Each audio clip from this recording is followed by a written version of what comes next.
back. It is week 16 on Out on That Line. I'm your host, Geoff, with my co-host, Alex. Alex, how you doing this week? Geoff, it's our Sweet 16. I got no complaints over here, buddy. Oh, yes, we're so pretty. We have quite an exciting episode here. A pretty hotly anticipated album, debut album from Megan Thee Stallion called Good News. We've got a couple other tidbits here to get to first. First of all, if people haven't noticed or seen the news, Bob Dylan just sold his music catalog. Guess how much it went for? And I truly do not know, so I'm going to say, based on other information you gave me before we recorded the show, $200 million. $300 million. Whoa. Holy $300 shit. $300 million for a song catalog. Now, I mean, we're talking about probably one of the greatest song catalogs of all time here, but 300 million bones for that. Yeah. Crazy. That's great work if you can get it. Yeah, I mean, it's no Baja Men collective hits, the right to their songbook, but it'll do. Yeah, in a pinch, it'll do. And then also, Stevie Nicks sold hers $100 million. That's wild. That to me is, I mean, kind of an unfathomable number for me. $100 million for a song catalog. Then you talk about Bob Dylan getting $300 million. You know, it kind of makes you wonder, like, what is Paul McCartney going to sell the Beatles catalog for? Or, you know, what would Bruce Springsteen sell his for? You know, just, I would imagine Springsteen probably similar ballpark to Bob Dylan. But the Beatles, I mean, you got to talk about like $500 million at least, I would think. Yeah, it would be a real shame if they were ever to lose the rights to their songbook and Michael Jackson comes in and buys it. It's just business. It's just business, man. I guess so. And I guess we are talking about the music business, so I shouldn't really be surprised. But I just can't imagine a world where, like, someone I love, like, we'll just go ahead and say Megan Thee Stallion, if all of a sudden I had the opportunity to buy her entire songbook, the whole catalog, the rights to everything, and just take someone that I really love and screw them over like that, would I do it? Does money become that much of a powerful influence in your life that you'll do anything to achieve it? I'll never know. I would love to be able to be in a position to make a decision about whether $100 million was worth it to me or not. You know, I think that's an enviable position. I would like to think I would do the right thing, but who knows? $100 million. That's a whole lot of scratch. And what is the right thing, especially in this context we're talking about? It's just business. Like, it is a business decision. It's the music business. But if you have a relationship with this person and you idolize them, like, can you really do it? I don't know. Like, I don't know. Like, if someone was like, you have an opportunity to get the burn of all time on someone like Eddie Murphy, a comedic genius, someone that or Dave Chappelle, someone like that. And it's like, you get one shot to tell a roast joke so crippling that he will never come back from it. You can undercut your idol, but that's the thing, is it's someone that you love, but you can do the thing that will destroy them forever. Do you do it? Because you can be better than your mentor. It's a real Sith Jedi type thing. Yeah, that's a very like Anakin Obi-Wan kind of situation there. I don't know. I don't know what you do there. It's over, Anakin. I've got the high ground. Yeah, well, I mean, it depends whether you want to take the high ground or not in a situation like that. You know, that's what I'm saying.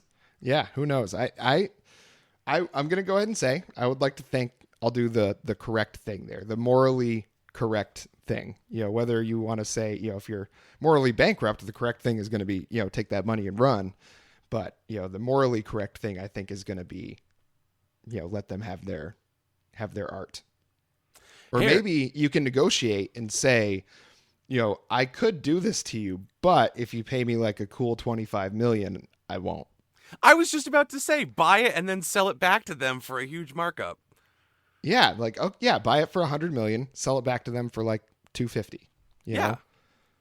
That's easy. Yeah, we found it. We found the right thing to do, the correct path, right between the high road and the low road, the middle road. That's what we call that. Split the fucking uprights, baby. This is it.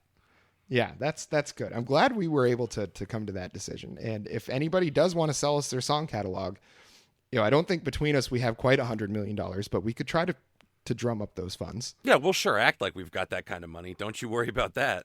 Yeah, just give us the song catalog first. The check will clear on Monday. Promise. Absolutely. If you believe it will, it will. Yes. Now, we have to get to something that was brought to our attention by a friend of the pod, Andy Kuzman, guitar player for Laserdad, very, very talented guy, and really glad that he brought this album to our attention. It's Moving Waves by the band Focus. Now, this is not one that we probably would have ever thought of, and it's not one that I think I had heard before, but they have a very, very interesting story. Had you heard much about them? No, the only thing I knew about Focus was back in college, somebody sent me a video of them on the Midnight Special on NBC in 72, and the lead singer was whacked out of his mind on acid, potentially gacked up on coke, but I think he's seeing things that aren't there during this entire performance, because it's amazing. It's this like super up-tempo, rocked up performance of the song Hocus Pocus, but it's like watching a guy in the throes of a demonic possession. His face is going wild.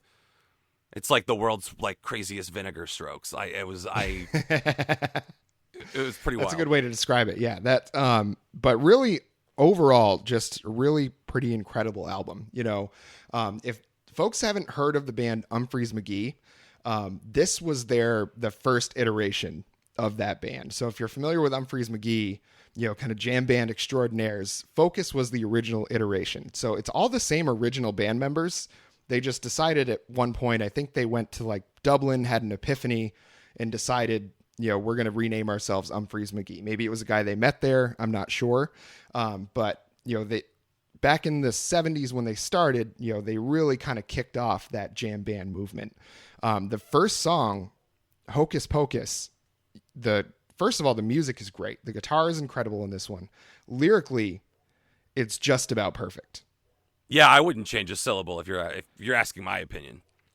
Yeah, and I think it's really one of those ones that will kind of dig deep into your soul, and make it so you kind of question the music that you've listened to before, and wonder why you hadn't been listening to something this good previously. Well, it's just interesting because this song anticipated a lot of it's almost a proto metal song. It anticipated things like kind of like Ozzy Osbourne, Sabbath, like it's this like very interesting proggy sound, but then like these lyrics, these very self-reflective lyrics that are at once they're psychedelic, but they're up there with some of the best prose if you just kind of take them in isolation and you like really sit there and take the time. It's a commitment. It's like reading Tolstoy, but like you have to really comb through the lyrics.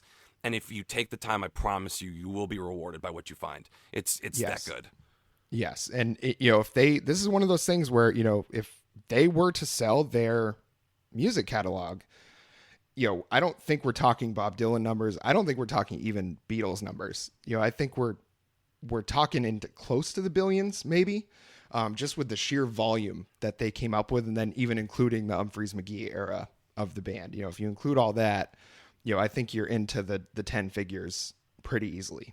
That's a lot of material. And I mean, for a band that started out in the Netherlands as just a regular ass prog rock band, they got to number 8 on the U.S. billboards with the top 200 with this album. I mean, so that was what put them on the map, and now we see all the way up through to Humphreys, like how far they've come. Like, it would be an insanely valuable. I'm kind of like sort of salivating over what this catalog would net you. Yeah, I wonder if they'll ever sell it. Yeah, I wonder if they would ever sell it. But the next song, really pretty interesting story behind this one as well. Le Clochard. Hopefully I'm pronouncing that correctly. Was made specifically for the Sears Corporation for their elevator music in their department stores. So if you ever were in a Sears store, I think they're all out of business now. But if you were ever in a Sears store in the 90s or early 2000s, chances are you've heard this song already. And it really is kind of one of those songs that just, again, really digs into the heart of you, makes you question the music that you've listened to before, because I wasn't sure that I don't know if there's other things that I can go back and listen to now. I think the rest of music has kind of been ruined for me after these first two songs. Oh, look, say what you want to say about Sears as a corporation, where it is now, but at the time when this deal was struck, not just anybody could get an original composition into Sears and into those elevators. I mean, that was not, like, I think people have this illusion of being in, like, a PacSun where you hear Len doing Steal My Sunshine or whatever fucking dog shit they play in there. Yeah. That's not like this is we're talking about a case of prestige here. Sears is a nationally recognized company. So this was huge for just a couple noodly jam band boys out of Holland. I think we need to stop and recognize that too.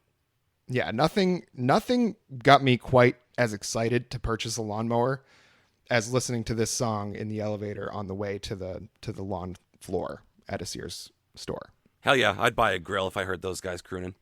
Yeah. Janis, this one doesn't have much of a backstory behind it. I mean, clearly was written about Janis Joplin. Mm-hmm.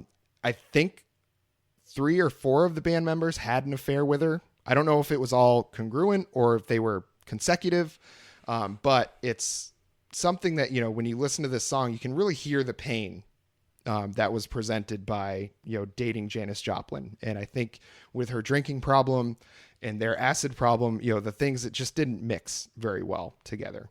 No, and it's tragic because think of what they could have done if we talked about Stevie Nicks earlier.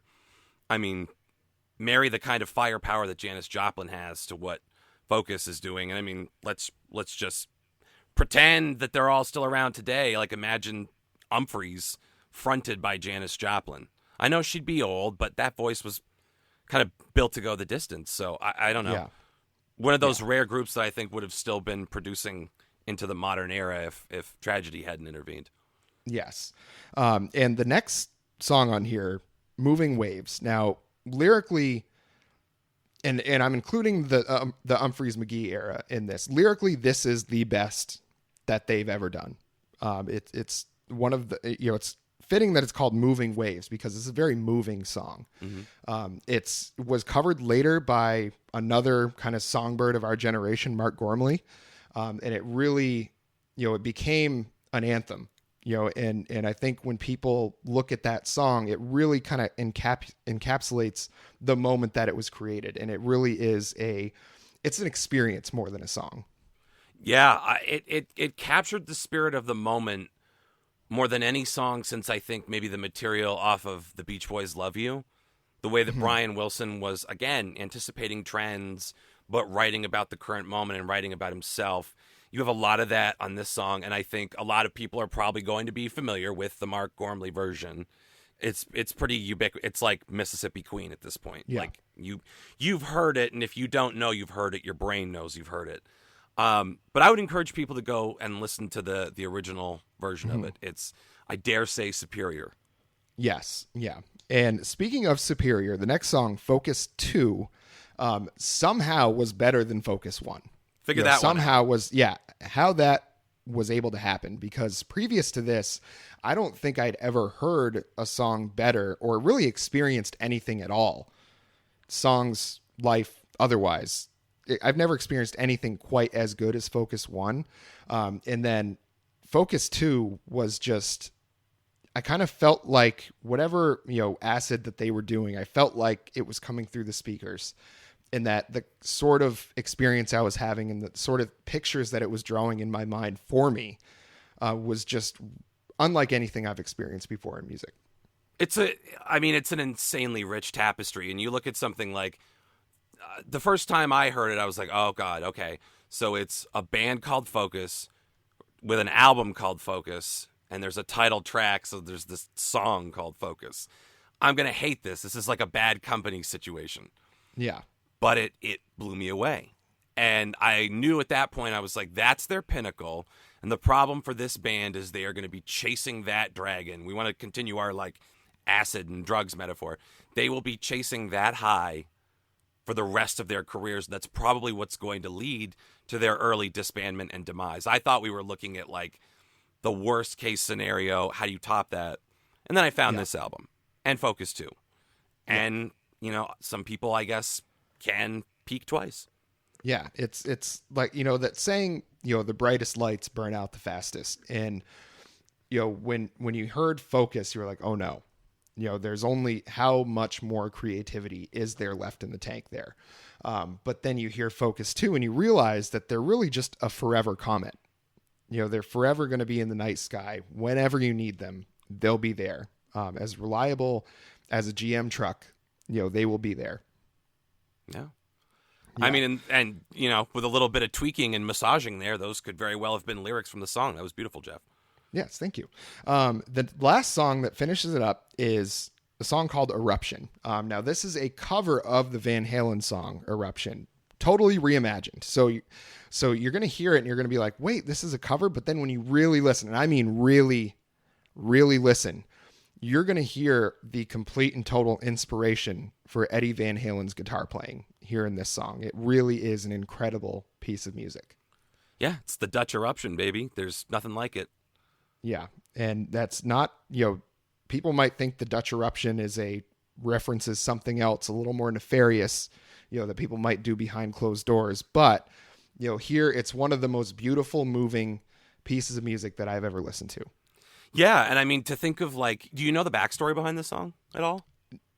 Yes, actually. So funny enough, there's a weird section in the song where when you listen to it, you're like, wow, this really doesn't sound great. It's actually the organ player kind of got stuck in the studio. He was locked in there. So he was like, okay, well, if I'm playing as beautifully as I do normally, they're never going to think anything's wrong. So I'm just going to play as terribly as I possibly can and really make this sound like shit.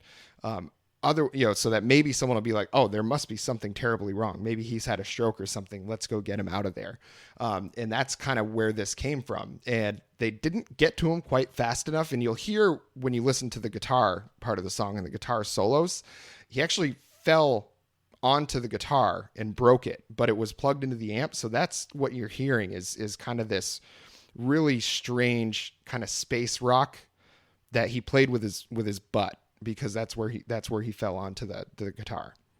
Yeah, and I mean, he fell over on his bum and hit the notes on the keyboard. But I mean, look what it did. Look what it produced. And I like that they committed to that as an aesthetic on this song. It was like a field recording. They kept the original guitar solo takes from when Frank Zappa burst into the fucking recording studio and straight up attacked Ackerman, who's the lead guitarist of Focus and now of Humphreys. He just straight up, because Frank Zappa was a big no drugs guy, wouldn't let his band do it, didn't do them himself. His vice was hot dog sandwiches and cigarettes. So you're sharing studio space with these guys who are gacked up on acid all the time to an extreme degree, and you have shenanigans like locking the fucking organist in the practice space, and he's, that's not a well-ventilated area. So Zappa's trying to cut this other album. Around this time, it would have been Weasels Rip My Flesh. But I think he was in his end of the studio working, and he just hears this whole thing. He's like, fuck this. And he has a starter pistol. He's like, I'm just going to walk in, and I'm going to fire 5 shots at the first person I see. And it's blanks, so they won't die, but they'll think they're being shot to death by a crazed Frank Zappa. And he kicked in the fucking door, and the fucking gun didn't go off, but we got the energy of that performance, because you hear like the strange segues that the music makes. It's like very clearly stitched together. They had to cut it because they legally didn't have the rights to his voice, so they couldn't keep any of the things he was shouting in there. Yeah. So you'd have to take that out and then just stitch in this other material from later in the recording. It's like a fascinating piece of music history. And he, it's hard to find in the history books, but if you really dig, you can find this. Frank Zappa was actually so upset about not being given writing credit on this song that he burned down the Montreux, and that thusly created the song Smoke on the Water by Deep Purple. So I think you could really say without Focus, there would never have been a Deep Purple. Yeah, you'd never have. Bow, bow, bow, bow, bow, bow, now. Think about your life without that. Just look it up. We're correct. If you Google Frank Zappa, Smoke on the Water, it proves beyond a shadow of a doubt that's what it's about, and everything we've said is true. Yep. Yeah. So I'm gonna go ahead and say, drop what you're doing right now and stream this album. It's incredible. It'll change your life. Yes. And friend of the pod, Andy, thank you for suggesting this one. It was a pleasure. Thanks, man. It was a treat. Yes. Now, to get to, and it really, this is going to feel like kind of a disappointment, I think, compared to the Focus album, but a little lady named Megan Thee Stallion just released an album called Good News. And boy, howdy, was it good news. You ain't kidding, Geoff. And this news does not come out of the Austin American Statesman, I'll tell you that much. No. These I don't think a lot of it is fit for print, as they say. No. And, so we're going to do our best here with this album. There's a lot of lyrics in this album that we're just not going to be able to say on the podcast. She does have, you might even say, a bit of a potty mouth. But we're going to be doing our best to kind of give you a look at what the album is about and overall just kind of our impression about it. So this is about to be some real white boy shit. Yeah. Yeah. The realist. Yes. So the first song, called Shots Fired. Now, this one is in reference to, if you weren't aware, she did get shot by an artist named Tory Lanez. And apparently it was with a .22 pistol in the back of an SUV or something like that, but she got shot in the foot. And she goes on to, whatever pain that was inflicted upon her by this pistol, she delivered back tenfold with this song. I mean, he's apparently very small in stature, so she uses words like shrimp to describe him. And I can't rightly imagine anything quite as emasculating as hearing this song if you're Tory Lanez. Well, I mean, and like, I guess I'll start off with, when you're discussing the genre of rap and the artists within rap itself are somewhat constrained to certain things, right? Like, you don't necessarily see a lot of rap that's about like, let's go party down by the creek, and like you're in or you're out with rap. There's like a specific style and a specific culture around it. And then even further into that, you have the world of female rappers. And I would dare say at this point, female rappers are becoming far more interesting than male rappers. Oh, yeah. And their culture is so completely fucking different from anything the men are doing. So it's automatically one of the most interesting things in the world. I mean that like completely sincerely.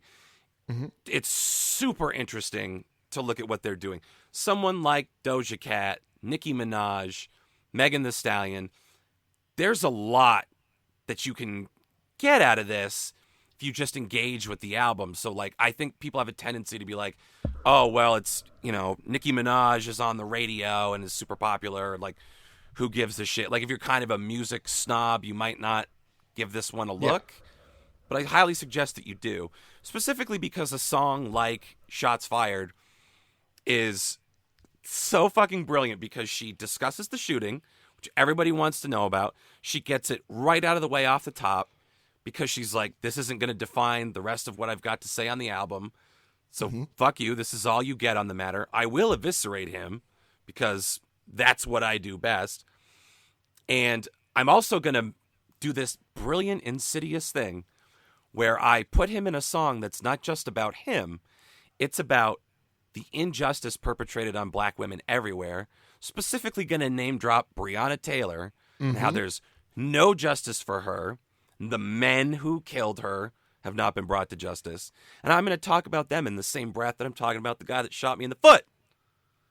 It's just like absolutely brilliant stuff. Yeah. Yeah. And again, like it's very clever. And when it's kind of disappointing that we can't really say a lot of the lyrics on here, because when you listen to this and if you read through the lyrics, it really is. There's so many clever little touches that she does, and she is a very talented rapper.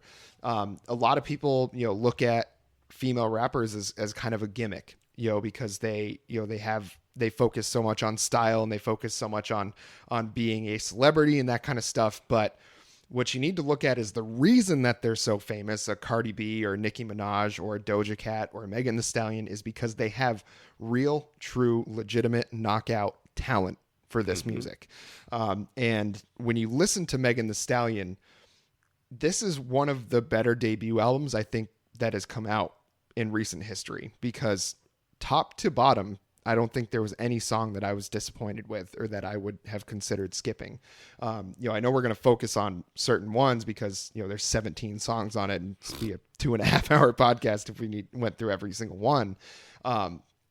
But right off the bat, you just get a sense for the lyrical density that she's capable of, as well as the talent that she has in rhyming, in scheme, in structure, all of it. It's just everything in its place is just perfect. Yeah, and she is in, I think, a really interesting position because her mom was a rapper, and she got in. Megan Thee Stallion got into, I guess Megan Pete is her real name. Got super into rapping from a really early age, and her mom was like, I support you, but I want you to wait until you're 21, just because, like, entering that world, like, yes, sharpen your skills now, but make a full push for it at 21 because people are sketchy. I don't want my young child being taken advantage of.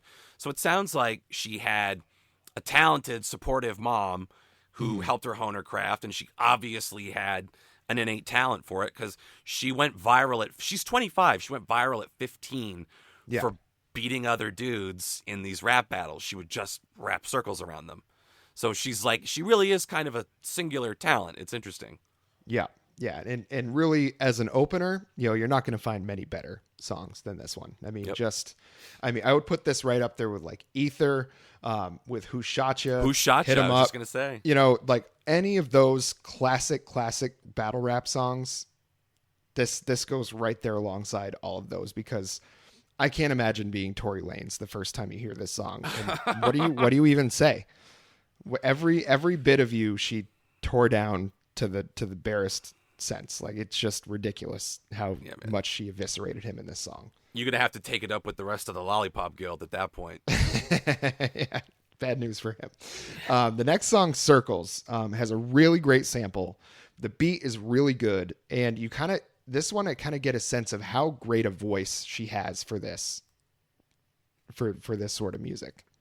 Yeah, and as we'll talk about on a later song, she, I think, if she wanted to, and clearly has some interest in it, could definitely make the leap to a less, like, rap kind of lends itself. You're not really focusing on, like, let me hit those high notes and the perfect melody and all that stuff. But if she wanted to take a little diversion in much the way that, like, a Nicki Minaj has done or a Doja Cat has done, and blend in more of her singing with her rapping, or straight up just do a song where she's strictly singing, she could do a lot with it.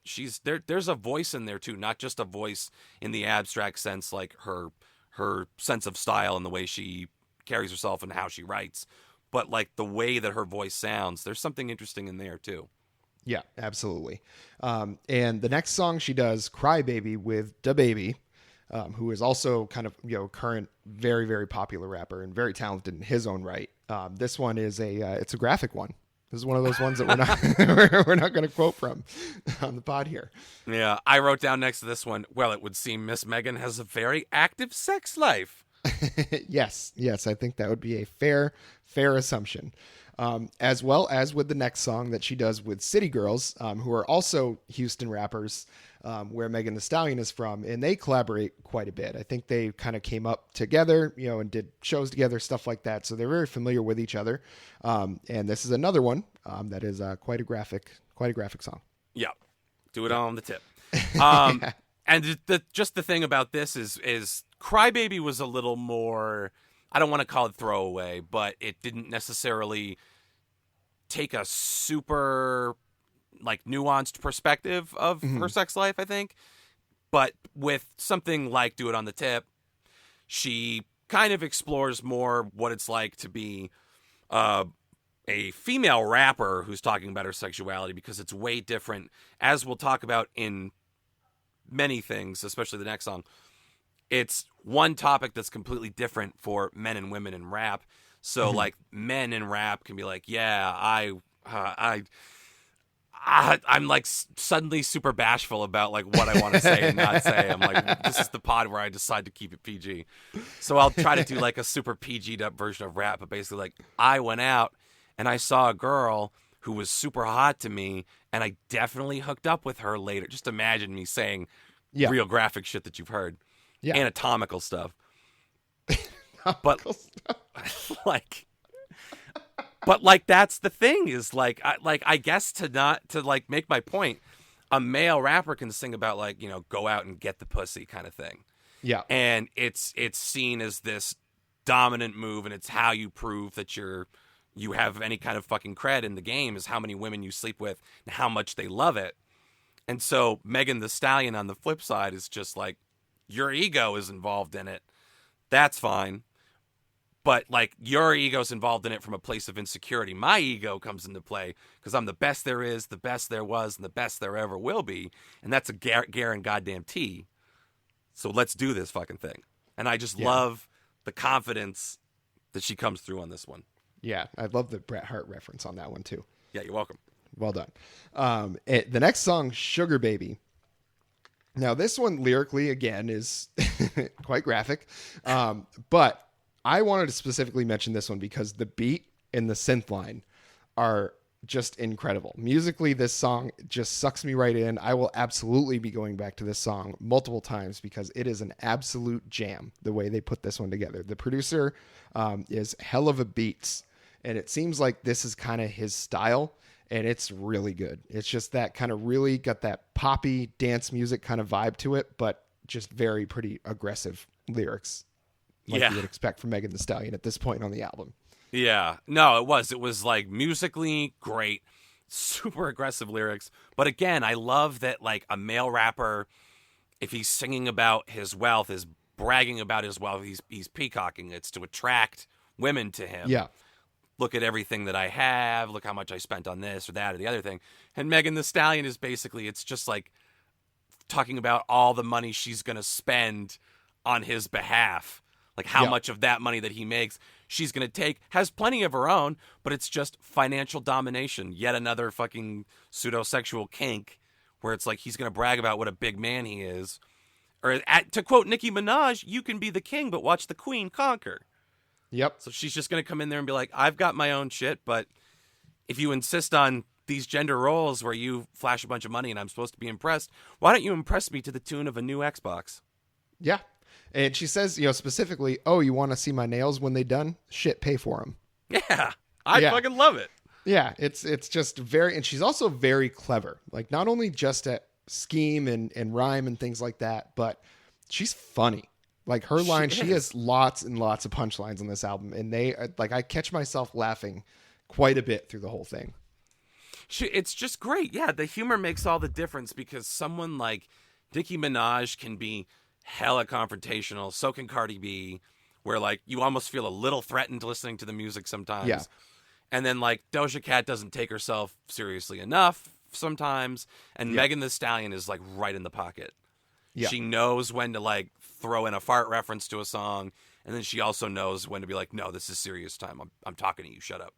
Yeah. Yeah. She's very, very good at picking her spots. You know, I would assume she's going to have a very, very long career doing this. If this is any indication of her talent, and what she has left in the tank, I can imagine she's going to be at the top for quite a long time. The next song she does with Lil Durk called Movie. This one, again, another graphic one. It's kind of from the perspective of a stripper and also the hype man for the stripper, that, you know, she's the stripper, Lil Durk plays the hype man. I wanted to point out one specific line in this one that once again got me laughing pretty hard. And this was a Lil Durk line, actually. The strip club got the best chicken wings. Give me 6. That is and it's just good. One of those things where it's like, you know, I've only ever been to one in my life. You know what I mean? So it's like, I've got no frame of reference for that. But it's just funny to me when you hear about people talking about how good the buffet is at a strip club, or like how good the wings are at a strip club. Like I think in Atlanta, there's a place called Magic City where all anybody ever talks about is how good the wings are. And it's just funny to me that it's a strip club where you're getting those wings. And it's just that will always be something that I find a little ridiculous, but will always find hysterical. I mean, you're talking to the guy who wanted to spend Thanksgiving at the landing strip in Austin just to do it for the story. And unfortunately, my family had other plans. Yeah.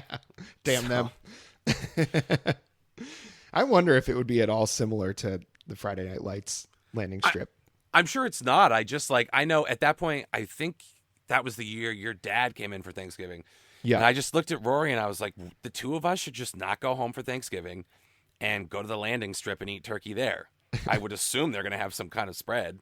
And then my parents were like, no, why would you not come home for Thanksgiving? Would you hate us? And I was like, oh, Italian guilt triggered. I'll see you Tuesday.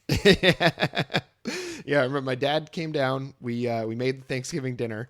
Rory was there, and we asked him, like, Rory, come down, have some food with us. He came down for like 10 minutes, ate a plate of Thanksgiving food, went back up and kept playing video games. Perfect. Went back up to his cave. Classic. Next song on the album, Freaky Girls. This one she does with SZA.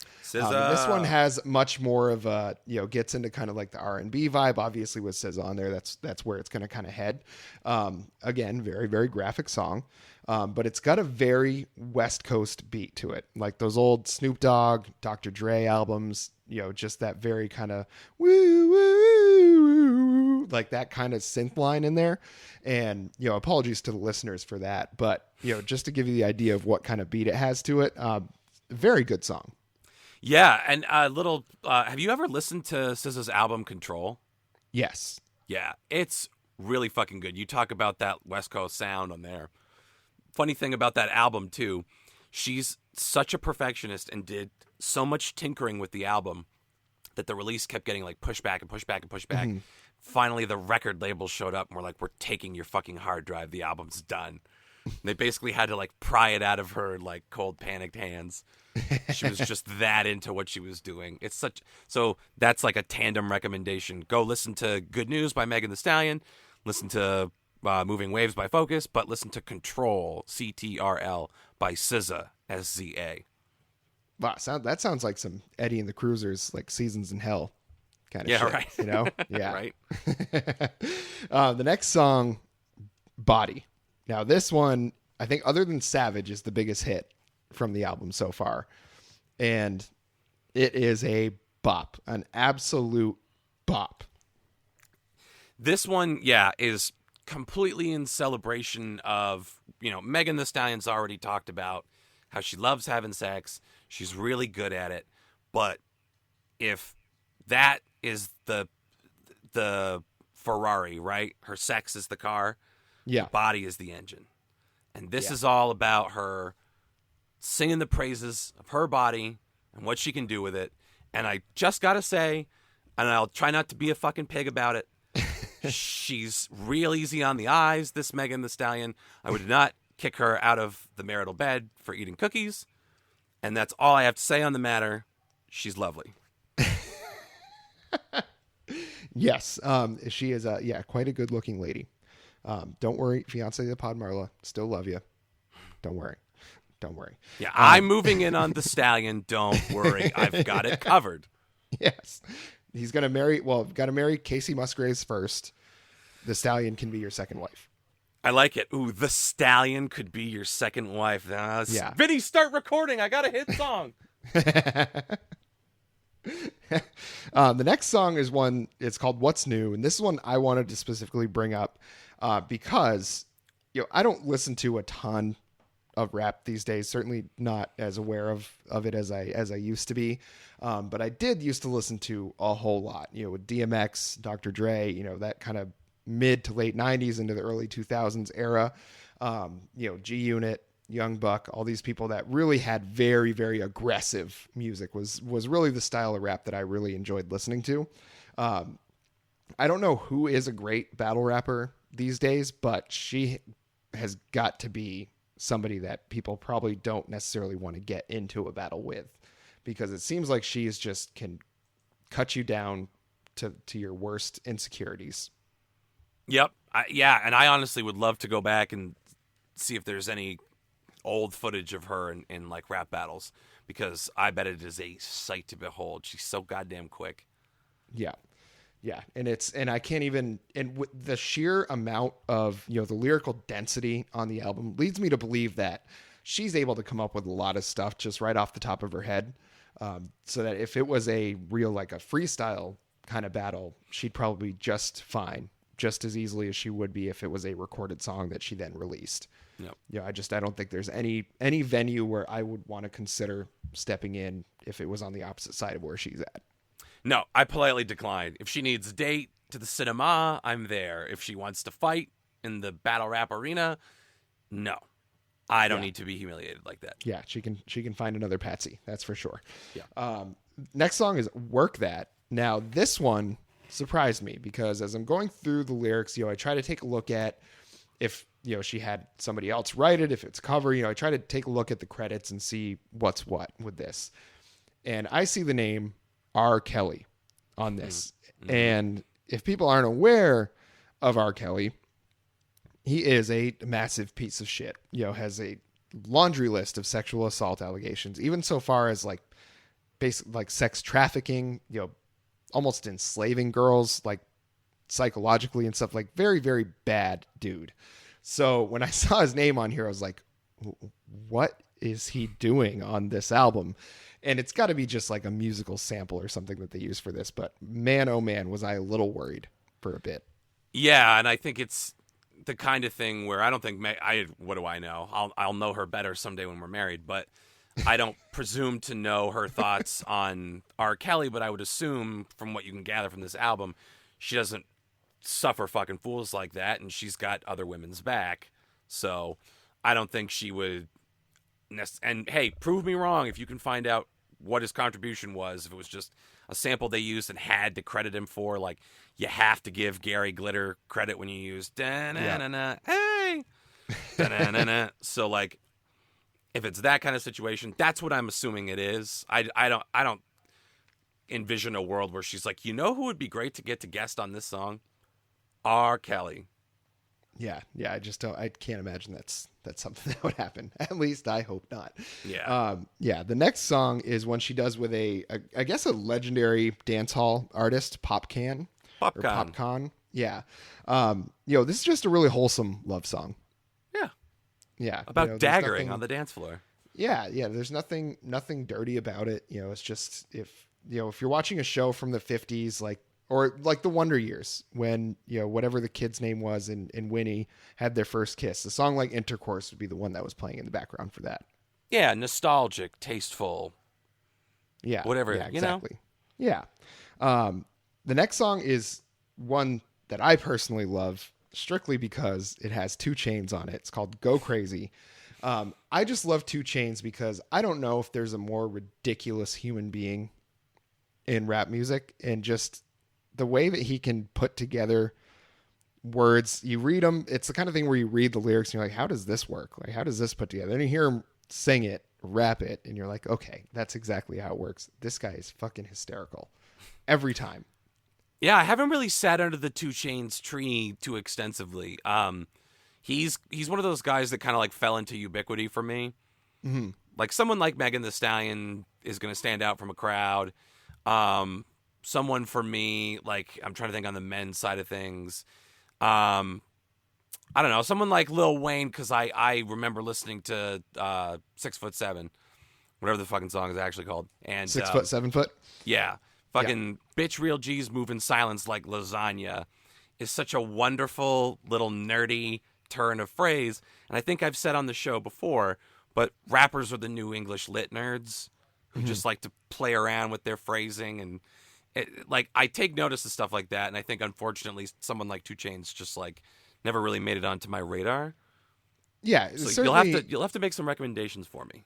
He is clever in that he is not clever, where he basically says the most obvious things, but like in Run the Jewels, on their new album, he said, I'd buy a hot dog stand if I'm trying to be frank. It's just like really dumb stuff. Or she had a big booty, so I called her Big Booty. Like just dumb stuff like that, where it's like, did he really just put that in a song? But he delivers it with the confidence that you're just like, yeah, he did. And it was funny and it was perfect. That makes all the difference. It's like to be topical in the song WAP.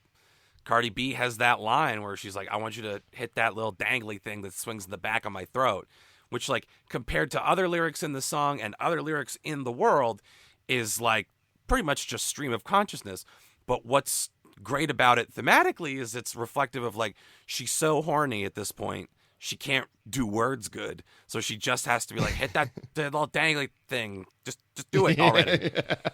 So again, it's one of those, like, really smart inclusions. It's like, people that aren't in the know will just be like, oh, Cardi B, isn't she outrageous? You got to dig deeper into the web. Yeah. And I think we found our sample for this week. And the next song is one that we both agreed beforehand that this was one that we thought was a standout on the album. That's Don't Rock Me to Sleep. Now this one gave me a very, like, kind of 80s pop vibe, and it was just very, very good. And like you were mentioning, it definitely focuses more on her singing rather than her rapping. Yeah, it's like the most musical song on the entire album, where, like, oftentimes, like, the beats are utility, right? It's just like that's what you're riding on as you deliver the message. Yeah. But this is a song that was, I think, it certainly seems to be designed music first, almost. Like, that's kind of how it feels like it came into existence because of the way that it's structured. Yeah, and it's definitely it's about a breakup. She does talk a lot of shit on this album about a lot of people. She doesn't really open up emotionally very often on this album, but she really does on this song. Somebody clearly treated her terribly, but it still has that swagger. It still has that confidence that she exhibits throughout the rest of the album, but it's just a little bit more vulnerable, a little bit more honest about how she's really feeling. And I think, I don't think she ever tries to hide how she's feeling or try to, like, keep it below the surface because she's going to seem weak or anything like that. I think she just really is that confident in herself that when someone wrongs her, there's very rarely I can't believe they would do that to me. Like, I can't believe they would hurt me like that. It's really like, well, if you don't like me, then fuck you too. I think it's that there's a difference, between how she reacts to things. And this is a situation where she definitely opens up a little bit more than she does in the other songs. And maybe this person did something that hurt her a little more than the others did. Yeah, I would agree. And even her vitriol is, like, super nuanced and interesting. It's not just like, fuck you, motherfucker. Like, she'll drop that every now and then, but she's way more interested in, like, this is not an exercise in pity. This is just me telling you what the facts are. And I'm allowed to be angry. I'm allowed to be bitter, but it doesn't define me. And you are a blip along the way as opposed to anything formative. Like, to think that you get any kind of clout off of any role you played in my life is foolish on your end, because all you've done is motivate me, not really have any real impact, which is the biggest dagger of all. You don't fucking matter. Yeah, I think that's and if you really want to cut someone deep, and if they thought they've been important to you and you tell them they're not, like, that's about as bad as it gets. Yep. Yeah, that's about as bad as it gets. The next song is called Outside, and this one was produced by Juicy J. And for no other reason did I think this one was that interesting than Juicy J is still doing it. Yeah, the last time I think I ever heard Juicy J mentioned in any context was that Dark Horse song, Katy Perry. Oh, yeah. Great song. That was like the last. Yeah. Yeah, I like that song. I was going to say Hustle and Flow, but then you reminded me about Dark Horse. Yeah. Yeah. Well, it's good to see you again, Juicy. Yeah. Actually, I should say Academy Award winner, Juicy J. Yeah, that's true. That's true. I think they're the only rap artists, him and I forget, Big Paul, I think is the guy's name in 3 6 Mafia. I think they're the only rappers that have ever won an Oscar. That's good for them. Yeah. Good for them. That's fucking sweet. Yeah. The next song is probably the biggest hit from the album. It's been out for quite a while now, is Savage Remix with a lesser known person. Maybe some people have heard of her, Beyonce. Yeah, it's pretty cool that Megan Thee Stallion kind of helps a hometown girl. They're both from Houston, apparently. So yeah, It's kind of cool to help a hometown girl out. Yeah, finally Beyonce can kind of break out of the real regional kind of stuff she was doing. Like I've heard of her down here in Austin, Yeah. But I'm glad to know the rest of the country is finally going to be aware of her. Yeah, and she'll step out of Solange's shadow and, come into her own. It's pretty neat. Yeah, it's good to see. And it was nominated for, at the Grammys this upcoming round is nominated for Record of the Year, Best Rap Performance, and Best Rap Song. So hopefully we'll take one of those home because I think Megan Thee Stallion certainly deserves to take home some awards for this album.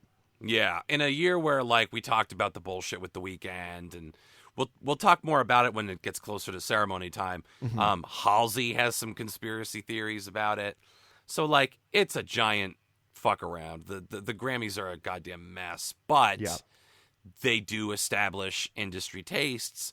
So for someone like Megan Thee Stallion to win, part of me goes, oh, don't call it a sham, because when people you like win, it's good for them. It's good for business. But it can be two things. It can be a sham that is also an important credential to help someone that you love go further. Yeah. So I do hope she wins, as much as I kind of have an innate distaste for award shows, for art. Yeah. I think she 100% should get something in recognition of her work. Yeah, and I will say that Halsey being upset that she's not going to be nominated or win any Grammys is like me being upset that I don't play for the Yankees. That's very apt, yes. Yeah. Yeah, I'm just going to put that out there. Let me clarify. I don't give a shit about Halsey. I just happened to mention her beef with the situation. Yeah, she saw The Weeknd saying well, I'm pissed, and The Weeknd rightly, deservedly so, being upset about it, being like, hey, yeah, me too. I'm mad too. Yeah. I'm just like you, Weeknd. Yeah. We're both mad that neither of us got nominated. It's like, okay, well, you should be happy just being considered, maybe. Yeah. You're lucky anyone calls you a musician. Yeah. And the next song is not a cover, definitely a sample, but really, I think, a tribute, I would say, kind of, is Girls in the Hood. Now, if you're not familiar with the Eazy-E song back in the day, Boys in the Hood, this one has the same beat. She definitely mentions Girls in the Hood, does the same sort of cadences throughout the song. And it is really, really good.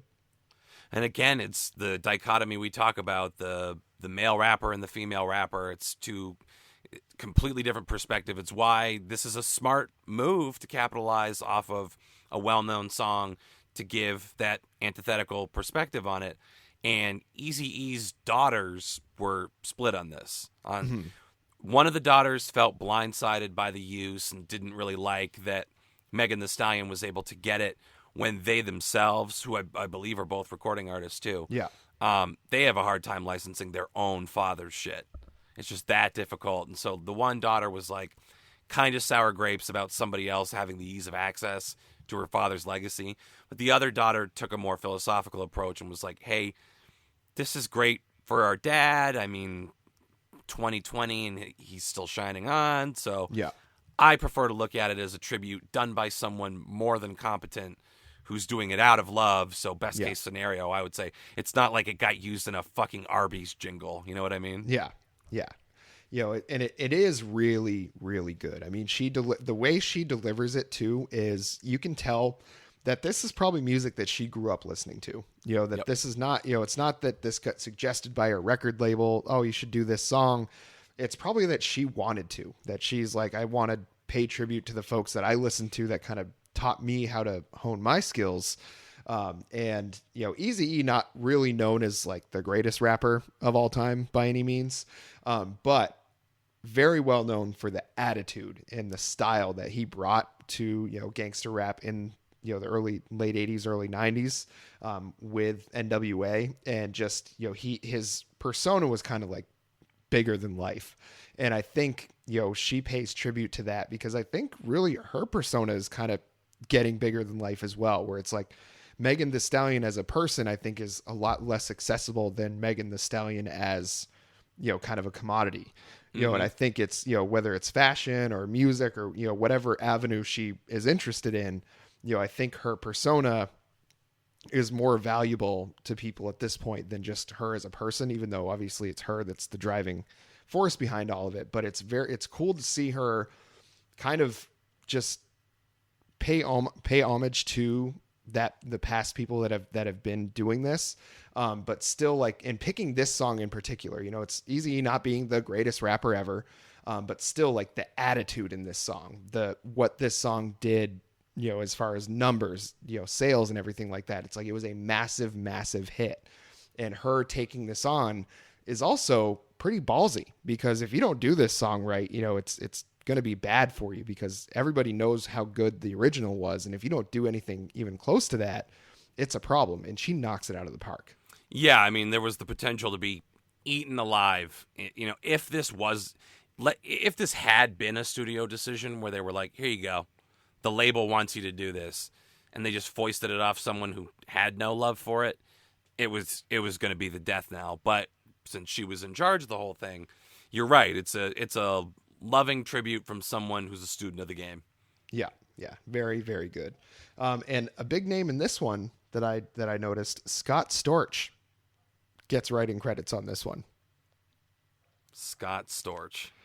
Blast from the past. If you folks want to look up some Scott Storch songs, go ahead and do that. But then also look up what happened with Scott Storch's money, because he was not very good at managing that. What happened to Scott Storch's money?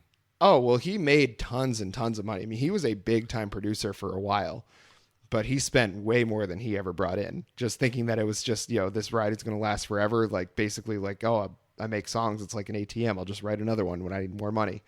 And didn't work out like that for him. Scott, come on, buddy. Yeah. You got to be better than that. Yeah, and I mean, he made some great songs. Off the top of my head, I can't really think of any, but it was like late 90s, early 2000s. Like, he was a big-time producer. But it's just funny seeing his name on there right alongside Ice Cube, Dr. Dre, Eazy-E. You know, obviously, they get all the writing credits as well because they did the original, but it's just very, very funny seeing Scott Storch and R. Kelly credited on this album. Yeah, I'm like, who the fuck is Scott Storch? So, but that interesting.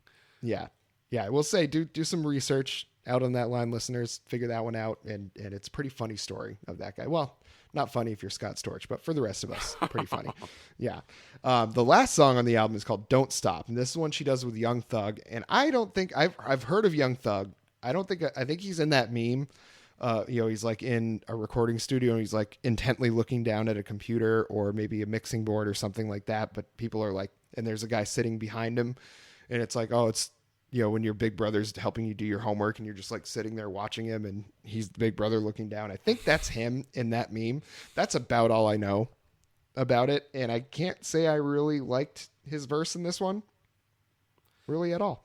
Yeah, it's a little bit of, to carry over from last week, Miley Cyrus Dua Lipa syndrome, where one person is clearly the superior and the other person can either work that much harder, which in the case of Dua Lipa, she was like, oh my God, listen to what Miley Cyrus is doing. I'd better bring my A game. And I want to rise to that level. Whereas I don't want to put words or notions in Young Thug's mouth, but I could see it be a type of situation where he's like, it's a girl. What do I have to do? I just show up. And was outclassed by a rising star. Oh, yes. Severely outclassed.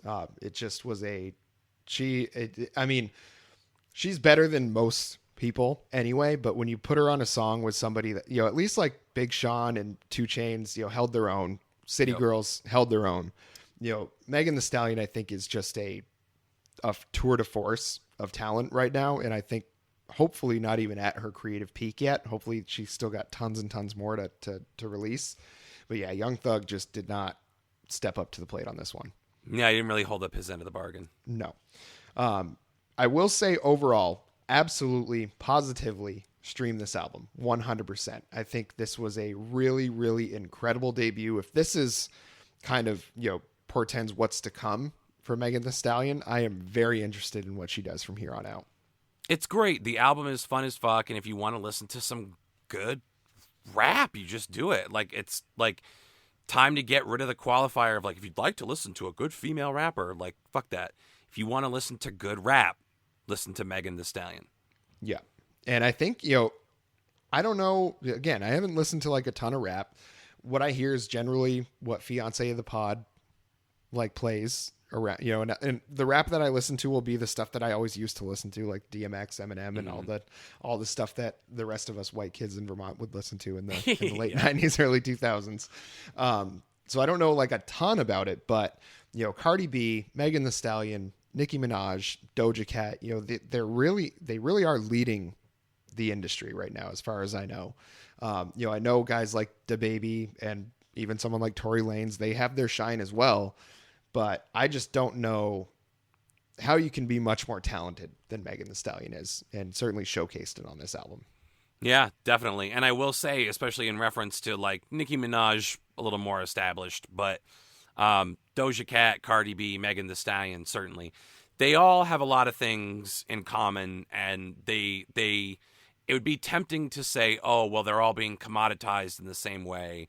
It's these women, these absurdly proportioned women who do the scantily clad videos and wear the bright colors and all, rap about the same things. But the similarities are like purely cosmetic, I would say. Because if you listen to their approach, their different, like, style is such a huge thing in rap too. Mm-hmm. So like the way that they'll attack a rap, the verbiage that they use, the style in which they do it could not be more different. So yeah.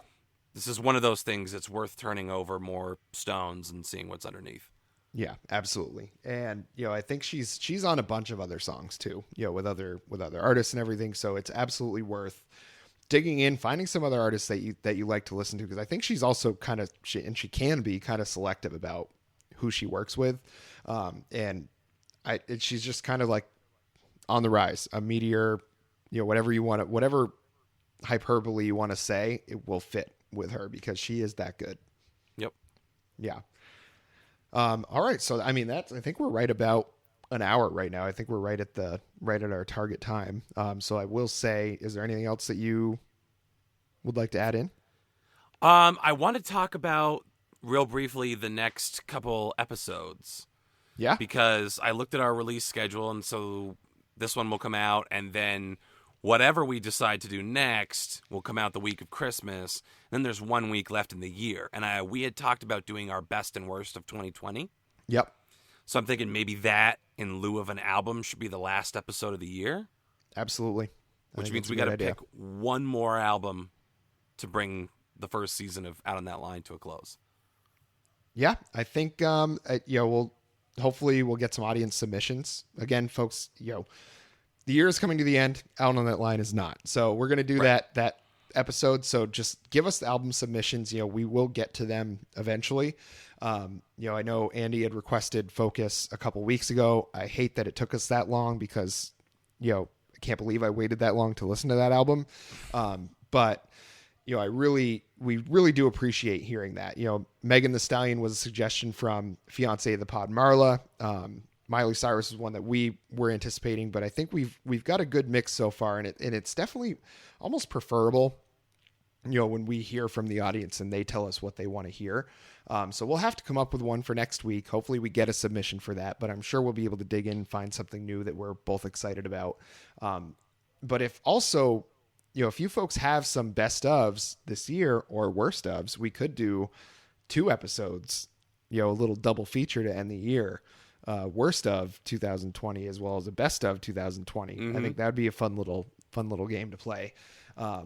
And just let us know if you've got something that falls on either of those lists, because we're going to have our own opinions about that. But if you got something you really hate or you really love, tell us. We'd love to talk about it. Please go follow our socials and keep an eye out. I think we're going to start having some new versions of content here coming out. We've been talking about it. We're going to keep it under wraps for now, just to make sure that we get it right and we do it right. Because when we roll this stuff out, we want to make sure that it's ready to go for you. We don't want to be working it out while you guys are consuming that content. So we want to make sure we get it right before we release it, but we'll make sure we give you a heads up. Till then, follow us on our socials. That's Instagram, Out on That Line, Twitter, Out on That Line 1. You find us on all major podcast networks. Email us at outonthatline@gmail.com. Again, any of those methods, if you have our personal phone numbers, you can go ahead and send us texts for album submissions, or if you have something else, music news that you want us to touch on, any of that is all gravy. Any of that is all game. We also forgot to mention, we also have a Facebook page now. We felt like it was time, so if you want to go ahead and follow us on that, we're also going to be posting any new content, just another way to interact with us. So if you've got suggestions, anything like that, Facebook is great because it has the comments under the post. So perhaps there can be some discussions that start in there. And we're really looking forward to, the end of this year and then moving right into next year. We got a lot of ideas, and hopefully you folks are going to like them. Yeah, stick with us. We got cool shit coming. Yeah. Well, until next time.